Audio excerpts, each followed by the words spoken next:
Si vous pensez que les montagnes ne servent que de toile de fond à de beaux paysages, c'est parce que vous ne connaissez pas encore les mystères qu'elles cachent. Bien au-delà de leur grandeur naturelle, ces géants de pierre recèlent des secrets surprenants, des phénomènes naturels curieux aux lieux entourés d'histoires effrayantes. Découvrez les 20 découvertes les plus étranges faites en montagne. Numéro 20. La cascade qui s'arrête toutes les 15 minutes. Avez-vous déjà remarqué que certains phénomènes naturels semblent régis par une mystérieuse cadence, comme si la nature elle-même obéissait à un rythme bien à elle?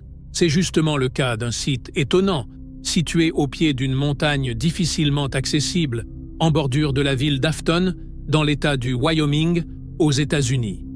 Là se cache une curiosité naturelle unique, la plus grande cascade intermittente au monde, surnommée la cascade qui respire. Ce nom poétique correspond parfaitement à ce spectacle rare, où l'eau s'élance puis s'interrompt à intervalles réguliers, suivant un cycle moyen de 15 minutes.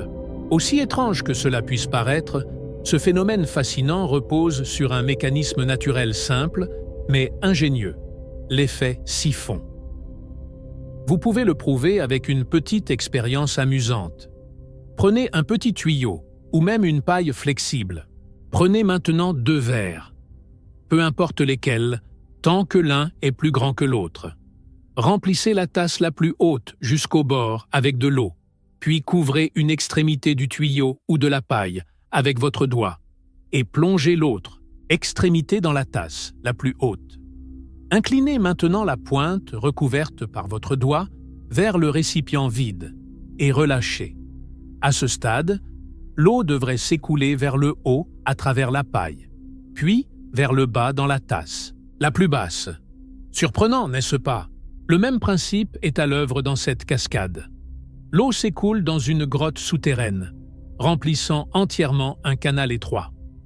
Lorsque l'eau atteint un certain point haut dans ce canal, un effet siphon se produit, aspirant l'eau hors de la chambre et permettant à la cascade de s'écouler. Finalement, le niveau de l'eau baisse, l'air pénètre à nouveau dans le canal et l'eau cesse de couler.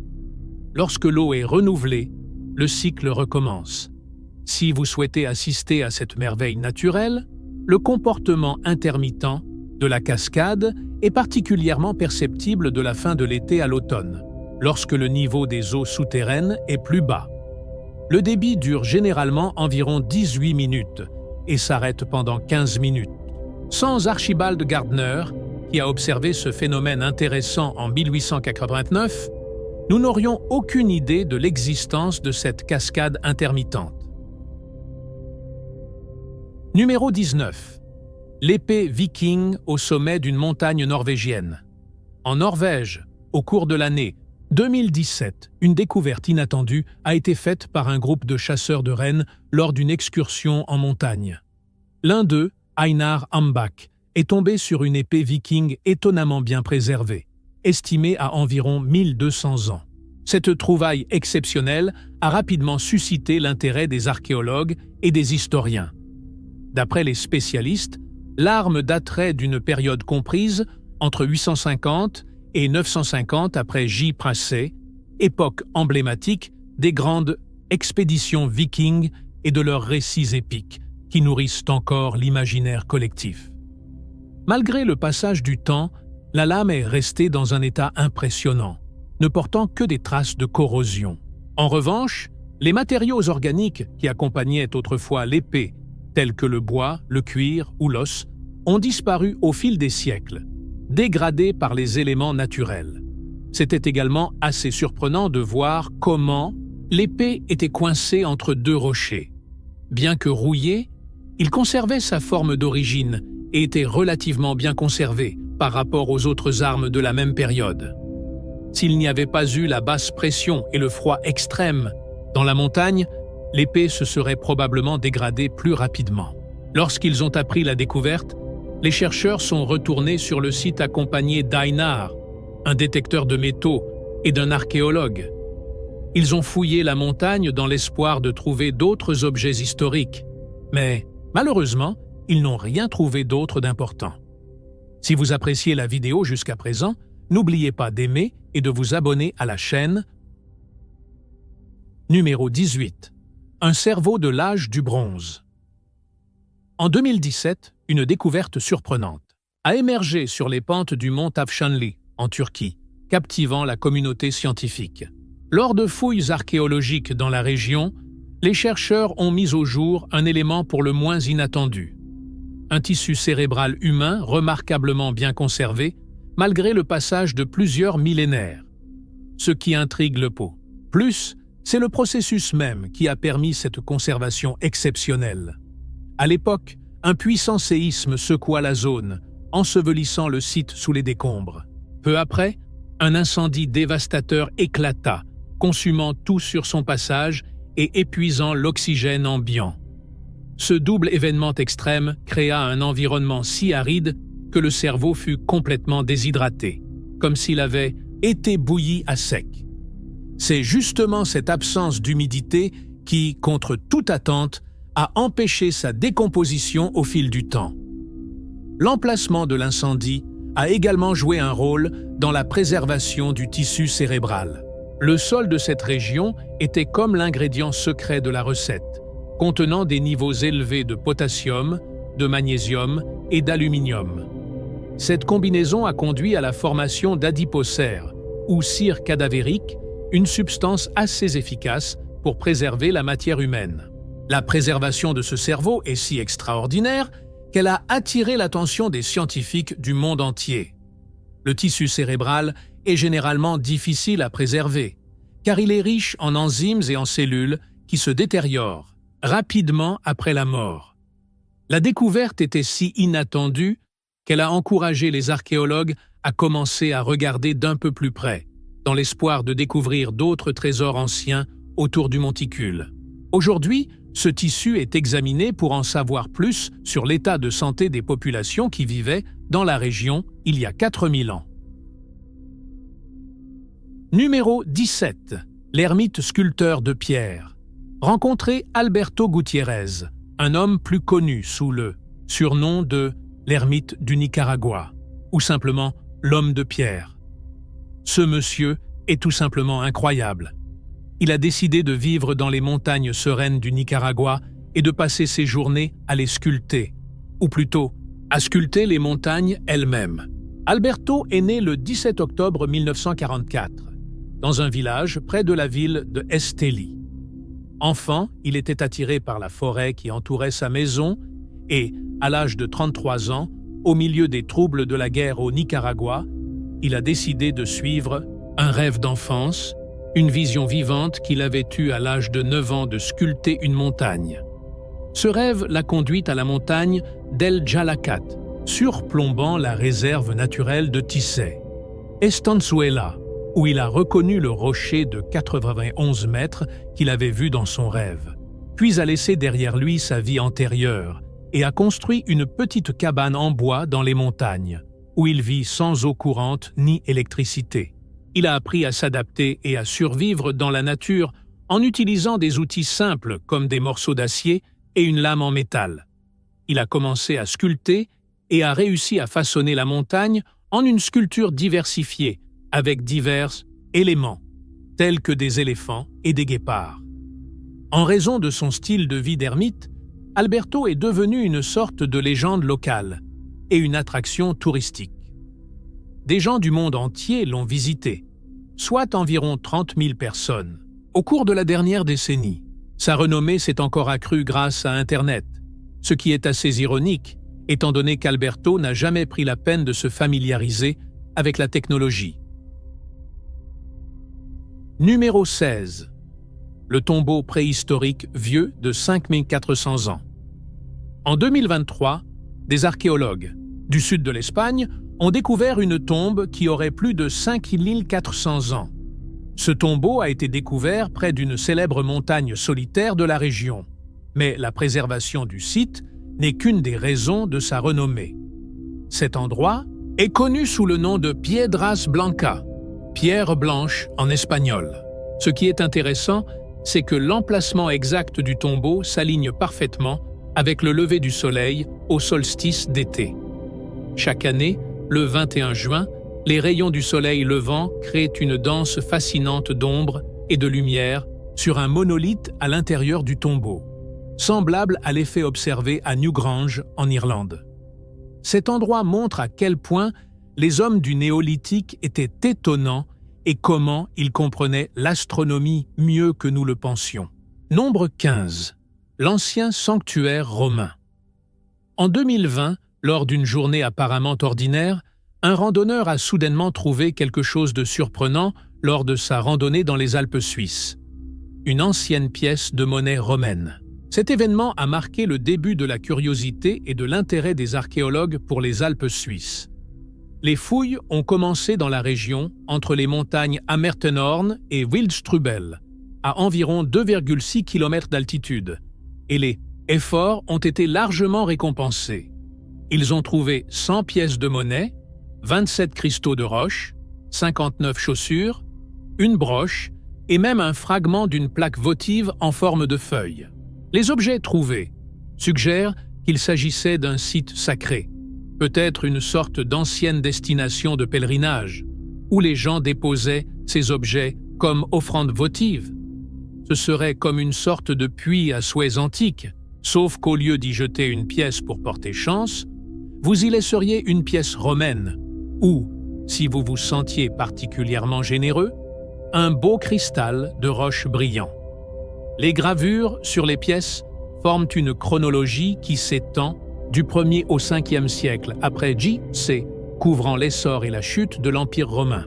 Les experts ont découvert qu'il ne s'agissait pas d'un événement isolé, mais que des gens apparaissaient à cet endroit depuis des siècles. L'emplacement, haut dans les montagnes, a probablement été choisi pour sa beauté naturelle, et peut-être pour son abondance de cristaux de roche à proximité. La commune voisine de Thun compte plusieurs temples romains, ce qui ajoute encore à l'importance religieuse de la région dans l'Antiquité. Numéro 14. Une sandale de l'âge du fer. Dans les montagnes reculées et escarpées de Norvège, l'œil, avisé d'un randonneur, a conduit à une découverte inattendue. Une sandale vieille de 1700 ans qui remonterait à l'âge du fer. Découvertes en 2019, ces chaussures anciennes ont été retrouvées dans une gorge de haute altitude, suggérant que la zone aurait pu être une voie de voyage il y a des siècles. Bien que le style des chaussures puisse donner l'impression qu'elles appartenaient à un voyageur du temps perdu et mal équipé pour le climat nordique, les experts pensent que les premiers porteurs de ces sandales étaient habiles à naviguer sur le terrain difficile de la région. Ils ont probablement ajouté une isolation supplémentaire avec des morceaux de tissu ou des peaux d'animaux. Cette découverte fait partie d'un puzzle plus vaste qui révèle un réseau de sentiers anciens dans les montagnes, reliant l'intérieur de la Norvège à la côte. Le réseau aurait été utilisé d'environ 200 à 1000 après J.C. La découverte d'excréments de chevaux de l'époque viking ainsi que d'autres objets indique une activité humaine importante dans cette région au cours de cette période. À mesure que la glace continue de fondre, de nouveaux artefacts devraient émerger, révélant encore plus de secrets sur l'ancienne Norvège. Numéro 13. Le fort maudit de Bangar. Au cœur du Rajasthan, en Inde, se dresse une forteresse énigmatique chargée d'histoires inquiétantes, le fort de Bangar. Ce site, aujourd'hui en ruine, fut jadis le centre d'une cité florissante, fondée au XVIIe siècle par Raja Bhagwant Singh, frère cadet du célèbre général moghol Maha Singh. Si les vestiges du fort attirent aujourd'hui les curieux, c'est surtout en raison de la réputation sinistre qui l'entoure. Bangar est considéré comme l'un des lieux les plus hantés du pays. Tout aurait commencé, selon la légende, par une terrible malédiction lancée par un sage.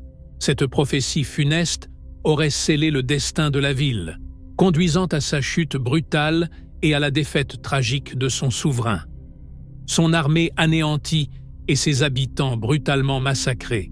Le sort de la princesse, personnage central de ces récits, reste entouré de mystères. On raconte qu'elle a été condamnée à errer dans les terres du fort. L'Archaeological Survey of India a même placé des panneaux d'avertissement autour du fort, conseillant aux visiteurs de quitter le site avant le coucher du soleil. La région est connue pour ses incidents inexpliqués, notamment des personnes qui se perdent ou qui ont des accidents. Les événements ont conduit à des restrictions sur l'entrée des touristes étrangers sans autorisation spéciale. Un aspect intrigant de Bangar est ses maisons sans toit. La légende locale attribue cela à la malédiction du sage, selon laquelle toute tentative de construire un toit conduirait à son effondrement. Malgré sa réputation sinistre, le fort abrite plusieurs temples anciens dédiés aux divinités hindoues, ce qui ajoute une dimension spirituelle au lieu. Numéro 12. Le plus ancien établissement humain en haute altitude dans les régions hautes et froides des Andes péruviennes, des archéologues ont découvert quelque chose d'extraordinaire. La plus ancienne preuve jamais enregistrée d'habitation humaine à haute altitude. Cette ancienne colonie, située à près de 4,5 km au-dessus du niveau de la mer, a été fondée il y a environ 12 000 ans. Imaginez les humains de l'ère glaciaire respirant cet air froid, sec et pauvre en oxygène, campant dans un abri sous roches ornées de toits noircis et de murs ornés d'art rupestre. Ils ont laissé derrière eux des pointes de lance, des grattoirs, des outils en pierre taillée et même des os de grands mammifères. Cette découverte remet en question notre compréhension de l'adaptation humaine précoce aux environnements extrêmes, montrant que nous avons vécu et prospéré à haute altitude bien plus tôt qu'on ne le pensait auparavant. Numéro 11. L'Aquifère souterrain fossilisé vieux de 6 millions d'années. Dans une découverte révolutionnaire au plus profond des monts Ibléens, ce superficial set Elam. Dans la région italienne de Sicile, une équipe de géoscientifiques de différentes institutions a découvert un ancien réservoir souterrain d'eau douce. Mais il ne s'agit pas de n'importe quelle eau souterraine. On estime qu'il a environ 6 millions d'années. L'aquifère, qui pourrait être le résultat de la crise de salinisation de la période messinienne, est situé à des milliers de mètres sous la surface et contient environ 17,5 km3 d'eau. L'histoire de l'origine de cette eau ancienne est très intéressante. Lors de la crise de salinisation, il y a environ 5,3 à 7,2 millions d'années, la mer Méditerranée s'est presque complètement asséchée en raison d'un blocage dans le détroit de Gibraltar. Cet événement a exposé le fond marin et a permis à l'eau de pluie de s'écouler dans la croûte terrestre. Cette eau était ensuite absorbée par la roche carbonatée sous les montagnes, qui agissait comme une éponge. Lorsque le niveau de la mer est revenu à la normale, cette eau douce emprisonnée a été comprimée et préservée par la pression de l'eau de mer au-dessus d'elle. Ce qui rend cette découverte encore plus intrigante, c'est son impact potentiel. Des chercheurs étudient la possibilité d'utiliser cet ancien réservoir pour pallier les pénuries d'eau en Sicile. Cette découverte pourrait également inspirer des explorations similaires dans d'autres parties de la Méditerranée et même au-delà, ouvrant de nouvelles possibilités pour résoudre les pénuries d'eau douce dans plusieurs régions. Il est très curieux de penser que l'eau qui s'est infiltrée dans la croûte terrestre il y a des millions d'années pourrait un jour étancher la soif des civilisations modernes. Numéro 9. L'arbre le plus vieil d'Europe. Au cœur de l'Europe, au milieu des montagnes italiennes, se trouve un joyau naturel impressionnant. L'Italus, un arbre qui a non seulement résisté à l'épreuve du temps, mais a également gagné le titre de plus vieil arbre vivant du continent. Il s'agit d'un ancien pin de Bosnie, enraciné dans un paysage montagneux époustouflant.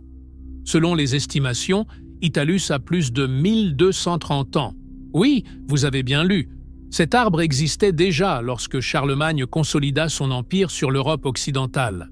Pour vous donner une idée, lorsque l'Italie n'était encore qu'un jeune pays, l'Empire byzantin était à son apogée et les Vikings commençaient à étendre leur influence sur de vastes régions du continent et au-delà.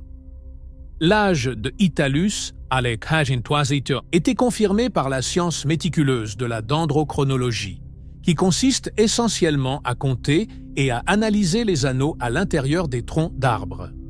L'arbre est situé dans un endroit isolé et sauvage, face au climat, à la limite supérieure de la région où les arbres peuvent pousser. Son emplacement et sa longévité en font un spécimen remarquable pour l'étude scientifique, ainsi qu'un symbole d'endurance et du passage du temps. L'Italus se dresse aux côtés d'autres arbres anciens, formant un bosquet de grands anciens du monde botanique. Il est fascinant de penser à ce dont cet arbre a été témoin au fil des siècles, de la chute des empires à l'essor des nations, en passant par les guerres, les renaissances, les révolutions et les avancées technologiques rapides des Uc, Vixicium et XXIe siècle. Italus a été un témoin silencieux du déroulement de l'histoire. La découverte et l'étude de Italus fournissent des informations précieuses sur les changements environnementaux au cours des siècles.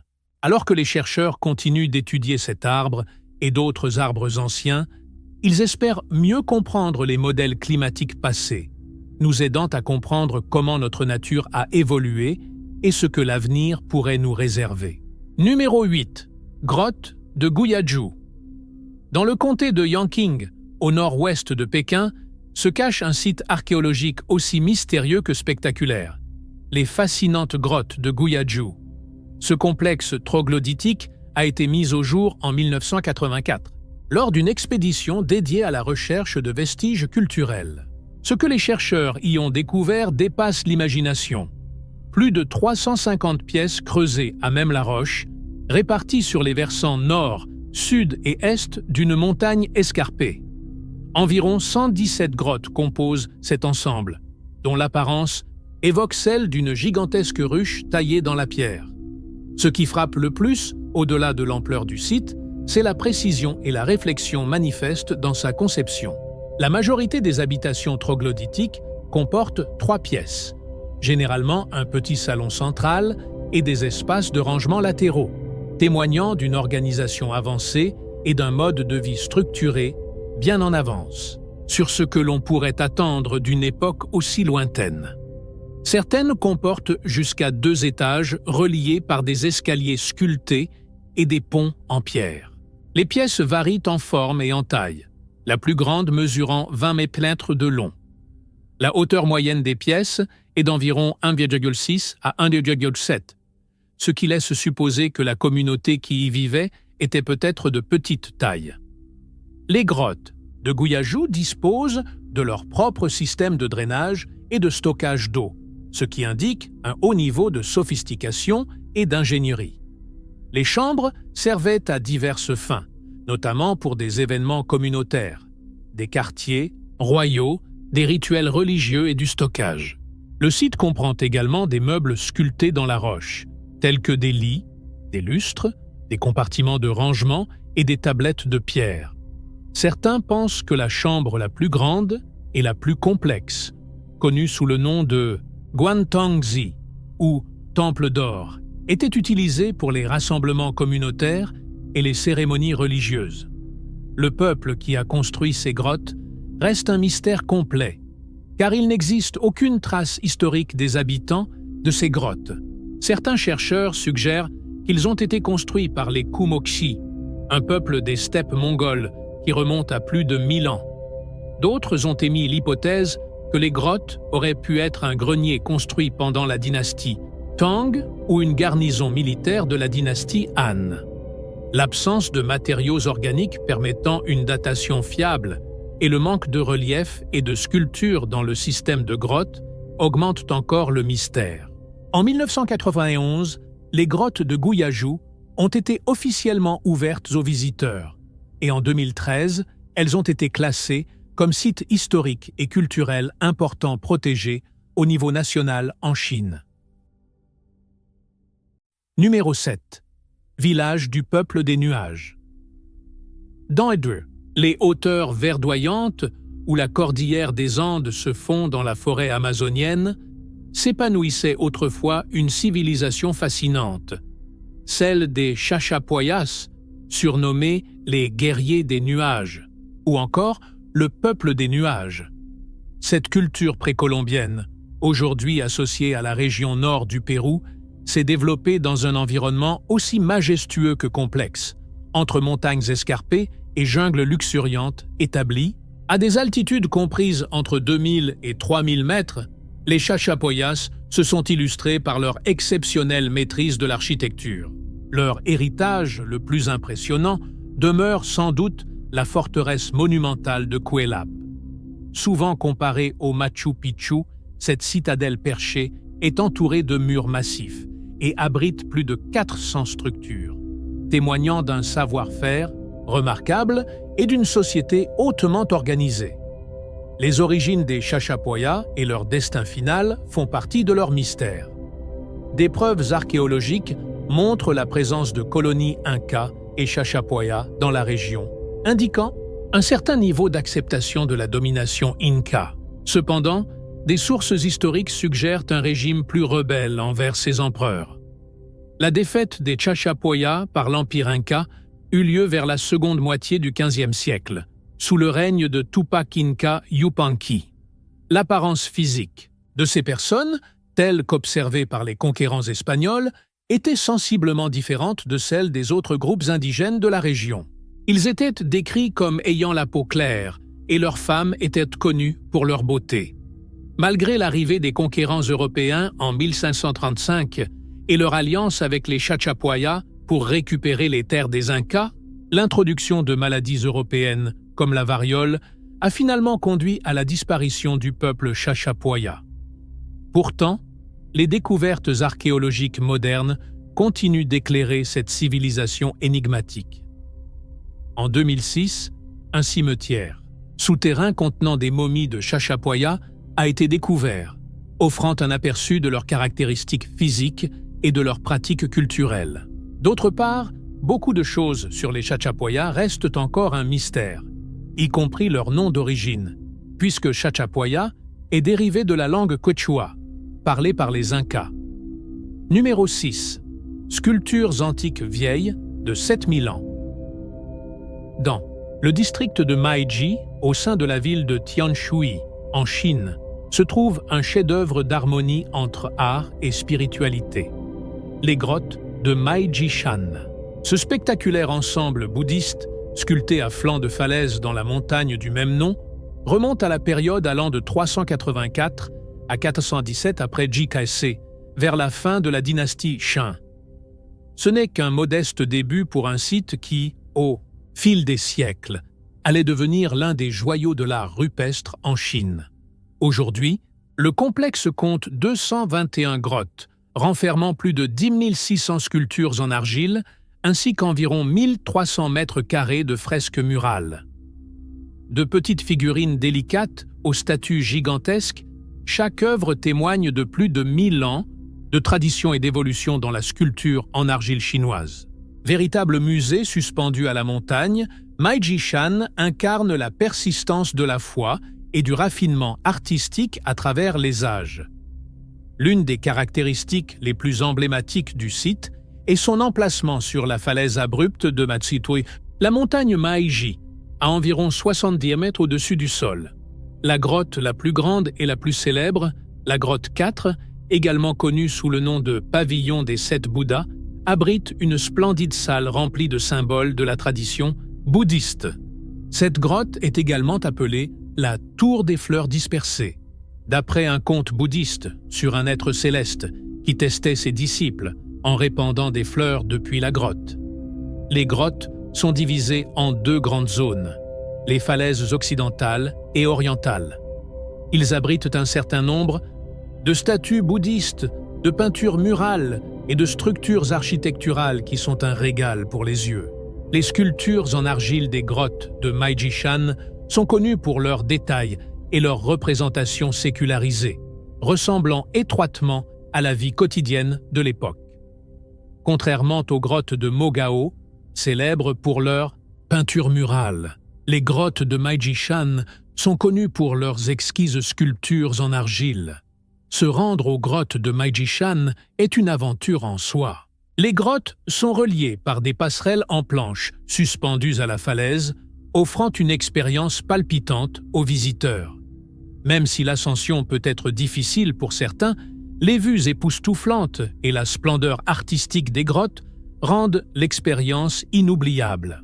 Pour tous ceux qui souhaitent explorer la riche histoire et le patrimoine artistique de la Chine, une visite aux grottes de Maijishan est un incontournable.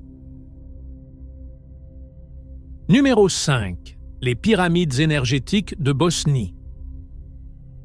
Au cœur du relief escarpé de la Bosnie, non loin de la ville de Visoko, s'élèvent des collines mystérieuses qui ont, depuis le début des années 2000, attisé curiosité, controverse et fierté nationale. Désignées sous le nom de pyramides bosniaques, ces formations naturelles ont été propulsées sur le devant de la scène en 2005, lorsqu'un homme d'affaires bosno-américain, Semir Osmanagić, a proposé une théorie pour le moins audacieuse.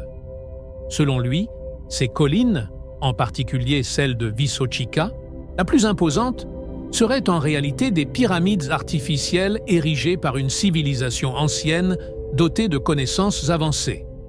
Cette hypothèse repose sur plusieurs éléments intrigants. La forme étonnamment régulière des collines, leur orientation précise par rapport aux points cardinaux, ainsi que la découverte d'un réseau souterrain de galeries, baptisé tunnel de Ravne.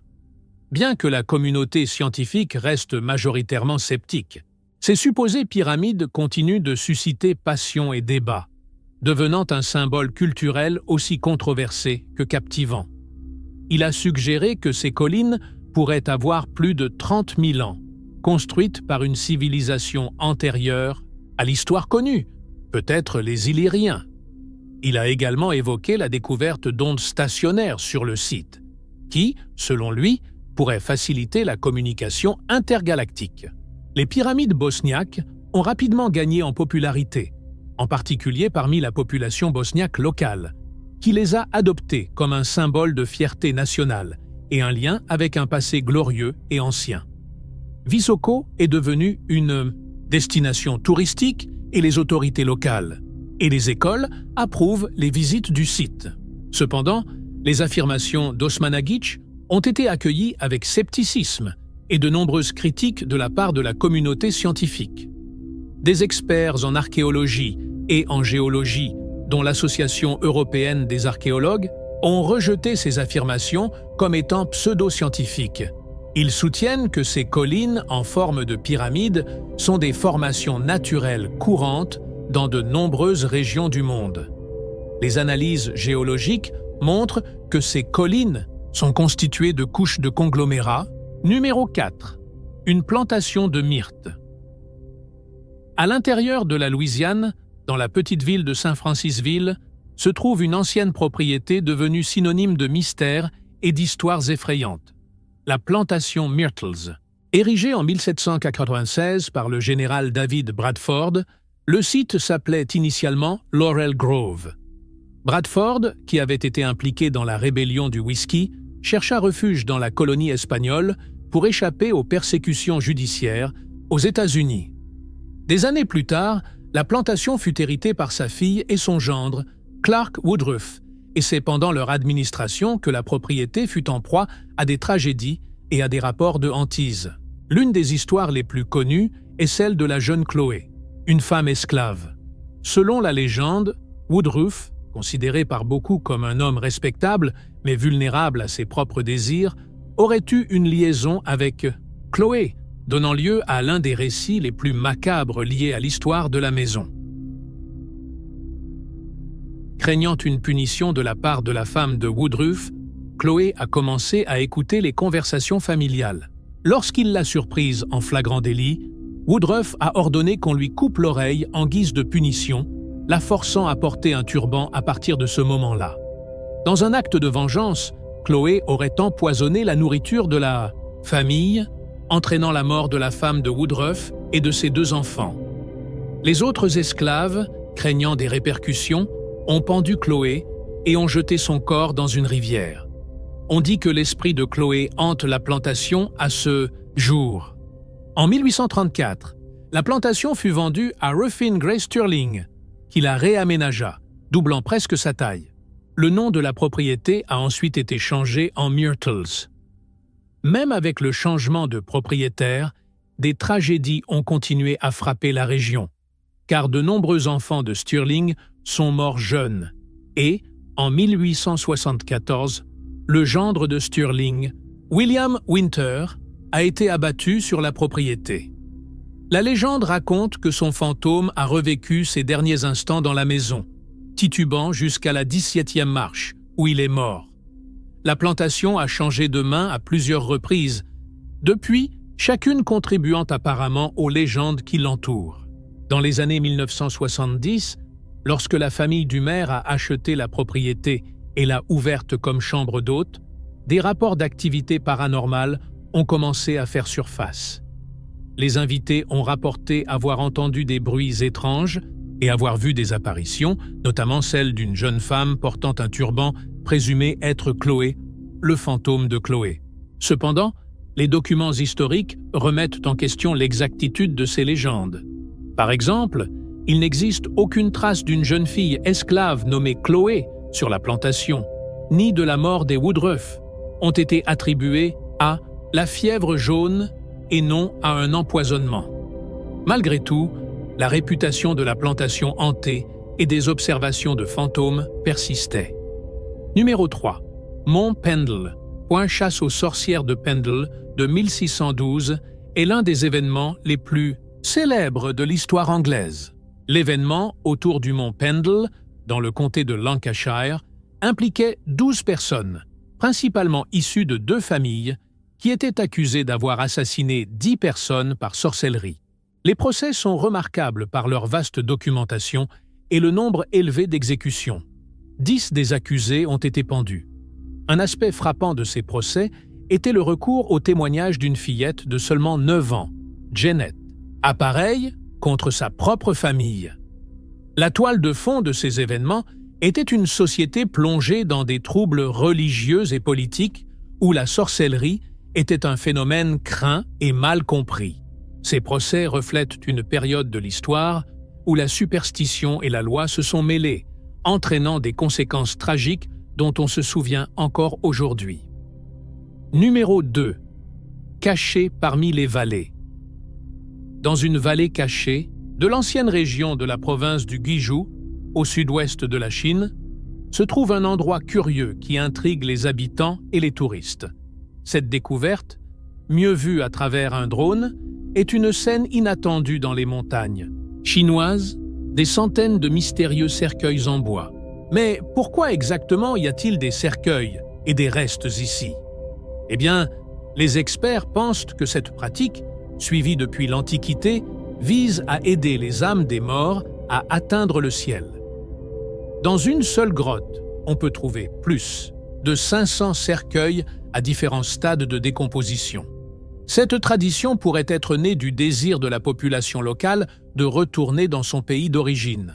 Lorsqu'ils se sont déplacés vers la région montagneuse pour échapper à la guerre il y a des siècles, au lieu d'enterrer leurs morts, ils ont placé les cercueils dans des grottes qui représentent un lieu de repos temporaire.